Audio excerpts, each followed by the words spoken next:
ठानूंगा।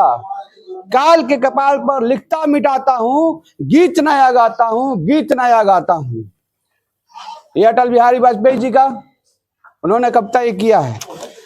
इस देश के, ये देश भारत जो हमारा भूमि है, इसको आजादी के लिए लाखों लोगों ने शहादत और बलिदान दिया है।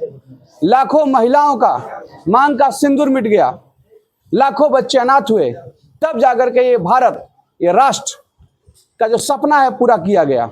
मुगल काल से लेकर के ब्रिटिश काल तक इस देश को न जाने कितने तरह से प्रताड़ित किया गया, तब जाकर के भारत राष्ट्र का सपना साकार हुआ। आप सब जानते हैं कि हम लोग का शौर्य तिरंगा यात्रा को रोक दिया गया था 12 अगस्त को, राजनीतिक षड्यंत्र करके। उस षड्यंत्र के लिए उसके बाद हम लोगों ने राष्ट्र गुणगान यात्रा का 13 दिन पूरा कर लिया है। आज 14वां दिन होने वाला है। 13 दिन में हम लोगों ने लगभग 700 किलोमीटर अलग अलग पंचायत को कवर किया। लगभग 80 से ज्यादा हम लोगों ने मीटिंग किया। गांव में अपने राष्ट्रवादी सोच को, अपने राष्ट्र के क्रांतिकारी वीर और सुरमा के बारे में बताया। जमुई के धरती पर जन्म लिए, चाहे वो स्वर्गीय स्वतंत्रता सेनानी जगदीश लोहार जी हों, या रामधारी सिंह जी हों, या रामधारी मंडल जी हों, या कुमार कालिका प्रसाद जी हों, जिन्होंने इस देश के बलिदान दे करके अपना घर द्वार सब त्याग करके राष्ट्र को मजबूत किया, तब जाकर के ये आज देश स्वतंत्र है और हम लोग स्वतंत्र भारत के जन्मे हुए नागरिक हैं। नहीं तो आज भी विदेशी हुकूमत हम लोगों पर हावी रहती। इस 12 अगस्त का षड्यंत्र हुआ, उसके लिए अभी तक कोई कार्रवाई, जो षड्यंत्र करता है, क्योंकि राष्ट्रीय ध्वज को अपमानित करना इससे बड़ा भारत में क्राइम नहीं हो सकता, क्योंकि ये भारत है। हम लोग राष्ट्र का ध्वज अपने कंधे पर भारत में नहीं ढोएंगे तो क्या पाकिस्तान में लेकर के घूमेंगे, बांग्लादेश में लेकर के घूमेंगे? उसके बाद भी राजनीतिक षड्यंत्र किया गया, तो ऐसा ये नहीं चलेगा। अभी तक कोई कार्रवाई इन लोगों पर नहीं हुई। कौन षड्यंत्र करता था, क्यों ऐसा किया गया, और एसडीएम साहब को और थानेदार को आगे बढ़ा करके जो राजनीतिक षड्यंत्र करता, जिसने कराया है, उस पर कोई कार्रवाई नहीं हुआ है। मैं इसके लिए देश के राष्ट्रपति महोदया, उनको मैं ये लेटर लिख रहा हूं, जिसमें सारा घटना का वर्णन है कि किस तरह से राजनीतिक षड्यंत्र किया गया। दुर्भाग्य की बात यह है कि जब देश के बाहर के लोग, अमेरिका जैसे लोग हमारे देश पर टैरिफ लगाते हैं तो समझ में आता है। हमारे देश के खिलाफ कई इंटरनेशनल लेवल पर लोग काम कर रहे हैं, इस देश के गरिमा और गौरव और स्वाभिमान के खिलाफ समझ में आता है। लेकिन दुर्भाग्य यह है कि जब देश के अंदर भी लोग अपने पद प्रतिष्ठा, विधायक बनने के लिए इस तरह के षड्यंत्र करते हैं, तो इससे बड़ा दुर्भाग्य नहीं हो सकता इस देश के लिए। मैं सारा एफआईआर की जो मुझे धमकी दी गई, मैं थाना में जो अपना हथकड़ी लगवाने के लिए, गिरफ्तारी देने के लिए गया था, सारा चीजों का जिक्र है। 3-3 बार परमिट मांगा गया हमारा राष्ट्रीय ध्वज को ढोने के लिए। इन सभी मुद्दों को इसमें मैंने वर्णन किया है और राजनीतिक षड्यंत्र का पर्दाफाश करने का जिक्र किया। इसके साथ साथ हमने कई चीजों का, इसमें जो रेजिग्नेशन के दिन का जो कवरेज है, नेशनल मीडिया से लेकर के प्रिंट और इलेक्ट्रॉनिक सोशल मीडिया, सबका इसमें मैंने लगाया है। उसके बाद राष्ट्र गुणगान यात्रा जो 13 दिन कंप्लीट कर चुका है, 25 अगस्त से चल रहा है, इसका भी मैंने सारा जिक्र यहाँ कर दिया है। अब देख सकते हैं कि लगातार कोई 1 तारीख का है, कोई 31 तारीख का, कोई 26 तारीख का है, सारा न्यूज इसमें लगा हुआ है। उसके बाद जो ये लेटर एसडीएम साहब के द्वारा जारी किया गया था और बीडीओ, सीओ, एसएचओ को देना था, लेकिन षड्यंत्र का भागी होने के कारण, क्योंकि ये तो चेहरा है, षड्यंत्र करता तो कोई और है, जिसको आइडेंटिफाई अभी तक वैसे जमुई के हर लोगों को पता है। और इनको अगर इस बार सोच रहे हैं कि षड्यंत्र करके अगर जनता के दिलों में जगह बना लेंगे और घुसपैठ करके, तो ये नहीं होने वाला है। लोगों को, एक एक व्यक्ति को पता है कि षड्यंत्र किसने किया है। ये लेटर को भी मैंने लगा दिया है किस तरह से इस झंडे को अपमानित करने का पूरा षड्यंत्र किया गया, ताकि अपना पद और प्रतिष्ठा चलता रहे। ये देख सकते हैं कि एक बार नहीं, एक बार पुलिस रोकती है, दूसरी बार पुलिस रोकती है, ये तीसरी बार। ये सारा लेटर मैं लगा करके देश के राष्ट्रपति महोदया को, आदरणीय यशस्वी प्रधानमंत्री जी को, गृह मंत्री जी को, राज्यपाल महोदय बिहार को, मुख्यमंत्री जी को, बिहार सरकार के गृह मंत्री जी को और आदरणीय उप मुख्यमंत्री बिहार सरकार विजय सिन्हा जी को और आदरणीय सम्राट चौधरी जी को, मैं सभी को ये लेटर यहां से पोस्ट करूंगा, क्योंकि मैं रुकने वाला नहीं हूं। अगर ये लोग सोच रहे हैं षड्यंत्र करके भारत के भूमि पर यहां पर आप सुरक्षित रहेंगे, तो ये नहीं चलेगा। कई सारे लोग, हम लोग के कार्यक्रम के बाद हम लोग यहाँ पर तोरण गेट बनाने के लिए आवेदन देना चाह रहे थे एसडीएम साहब को। वहां उनके स्टाफ के द्वारा बोला गया कि आवेदन नहीं लिया जाएगा, आप जाकर के पीडब्ल्यूडी में दीजिए, आप जाकर नगर पालिका में दीजिए, आप जाकर थाना में दीजिए। इतना प्रोसेस बताया गया और आवेदन नहीं लिया गया। मैं उनसे पूछना चाहता हूं और मैं आने वाला समय में आरटीआई भी लगाऊंगा कि जितना तोरण गेट बना है, कोई 1 महीना से चला हुआ, आप सब लोग देखते होंगे कि कोई कई सारा धर्म जागरण के लिए 1-1.5 महीना से चल रहा है तोरण गेट, अलग अलग खैरा रोड में लगा हुआ है। उसके बाद आपका जो सिकंदरा रोड में लगा हुआ है, उसका कहाँ परमिशन है? मैं सब पता किया हूं, किसी को परमिशन नहीं दिया गया, पीडब्ल्यूडी की से कोई परमिशन नहीं लिया गया। उसके बाद मुझे जब मैं पिछला बार यहाँ पर चौक पर लगाया था, तो ये बोले कि हमको कंप्लेन आता है। जब आवेदन लेने का आपको क्षमता नहीं है और आप कंप्लेन पर काम करने का क्षमता आपको हो जाता है, तो इस तरह का ये लगातार हम लोग को राष्ट्र गुणगान यात्रा को अभी भी बाधित करने का प्रयास कर रहे हैं। मैं कुछ दिन पहले आदरणीय उप मुख्यमंत्री जी, डिप्टी सीएम हमारे श्री आदरणीय विजय सिन्हा जी से मैं मिला था और इनके खिलाफ मैं बोला था एसडीएम साहब को। उन्होंने कॉल करके बोला कि इस तरह के कोई घटना नहीं होना चाहिए, उसके बावजूद भी इस तरह के काम कर रहे हैं, जो कि बहुत ही घृणित है। राजनीतिक षड्यंत्र, आप किसी के लिए पद प्रतिष्ठा के लिए, आप विधायक किसी को बनाने के लिए इस तरह से आप मैदान में नहीं उतर सकते हैं। लोकतंत्र का अपना गरिमा होता है।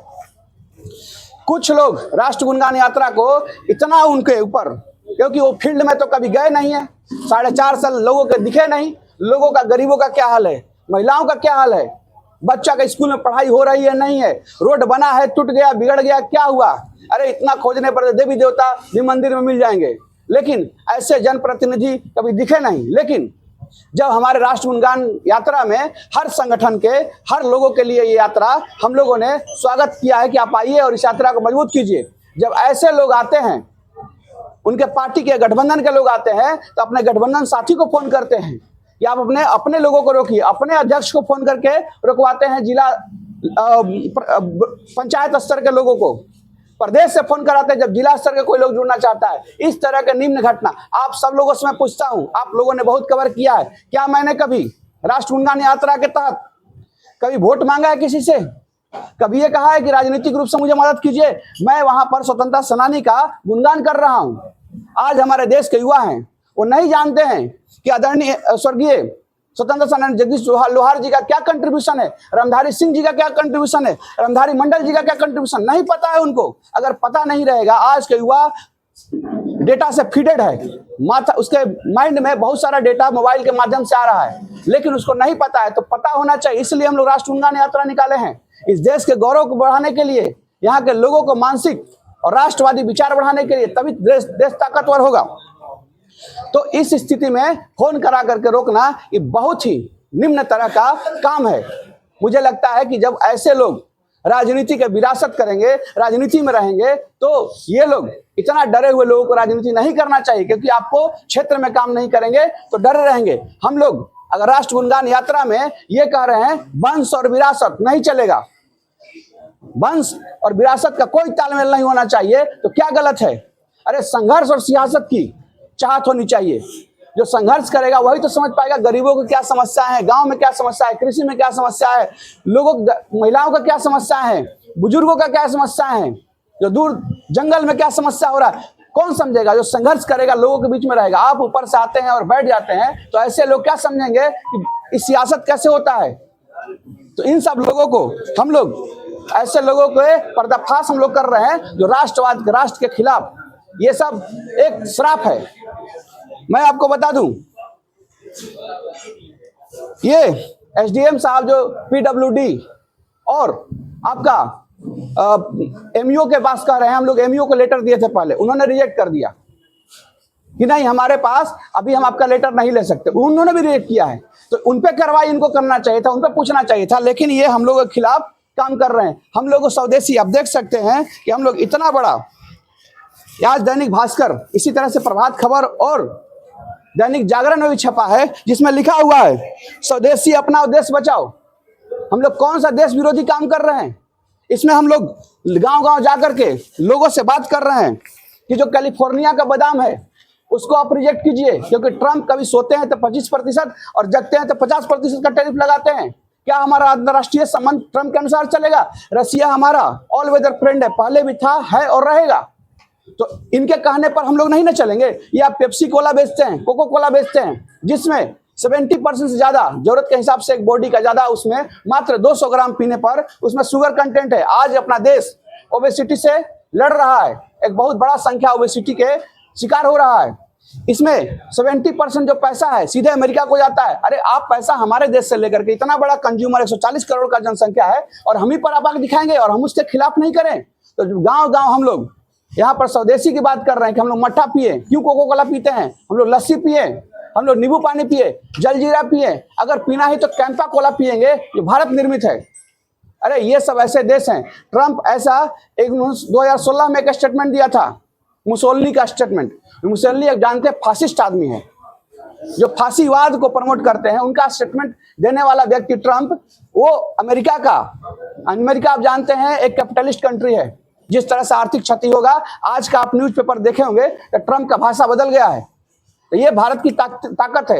अरे भारत जीता जागता एक पुरुषार्थ है, इसे कौन तोड़ पाएगा, कौन हरा पाएगा? कुछ दिन पहले, आज से 10 दिन पहले मैंने कुछ जगह बोला भी था कि एक अमेरिकन इकोनॉमिस्ट ने बोला था इंटरव्यू में कि एक इंडिया जो है हाथी की तरह है, एक बड़ा हाथी की तरह है, और इसमें जो ट्रंप का ये टैरिफ का गेम चल रहा है, जो ट्रंप कार्ड लोग बोलते हैं, इसको तो हम लोग बेवकूफी कार्ड बोलते हैं, ये ट्रंप कार्ड नहीं है, एक हाथी को चूहा पंजा मारने की तरह मात्र है।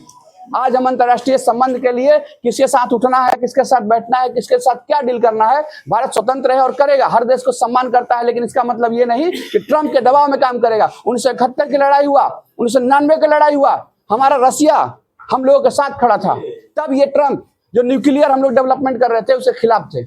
यही इनके देश अमेरिका के खिलाफ था। 1971 में हमारे विपक्ष में था, पाकिस्तान को साथ दे रहा था। आज ये ट्रंप, इनको लगता है कि भारत इनके साथ है, आप जैसा हमारे साथ ट्रीट करेंगे हम भी आपके साथ उसी तरह से खड़ा रहेंगे। लेकिन रसिया के साथ हम कैसा संबंध रखें कि भारत की कूटनीति और भारत की अंतर्राष्ट्रीय संबंध डिसाइड करने वाले हमारे जो देश के यशस्वी प्रधानमंत्री जी हैं, उनके माध्यम से होगा। हम लोग आत्मनिर्भर गांव बनाने का प्रयास कर रहे हैं, हम लोग यशस्वी प्रधानमंत्री जी के विचारों से इन्फ्लुएंस है और इसको आगे बढ़ाते रहेंगे। कोई जम्मू में षड्यंत्र करके इसको रोक नहीं सकता है। धन्यवाद। तो पता होना चाहिए था, ये तो एजेंसी का, अब तो हम लेटर लिख रहे हैं, जांच होगी कि कौन किया, क्यों तिरंगा को रोका गया। ये जब लेटर, जब उनको SHO CO BDO को भेजना था तो उन्होंने क्यों नहीं भेजा? किसके प्रेशर में काम करे, किसके द्वारा लाए गए हैं? क्योंकि ये इस विधानसभा के RO होने वाले, रिटर्निंग ऑफिसर होने वाले हैं। किसके लिए लाए गए हैं, किसके लिए काम कर रहे हैं? इस तरह से काम कर रहे हैं कि इनको ना अपनी नौकरी की चिंता है, ना अपने भविष्य की चिंता है, और पुरजोर लगे हुए हैं। ये गलत बात है।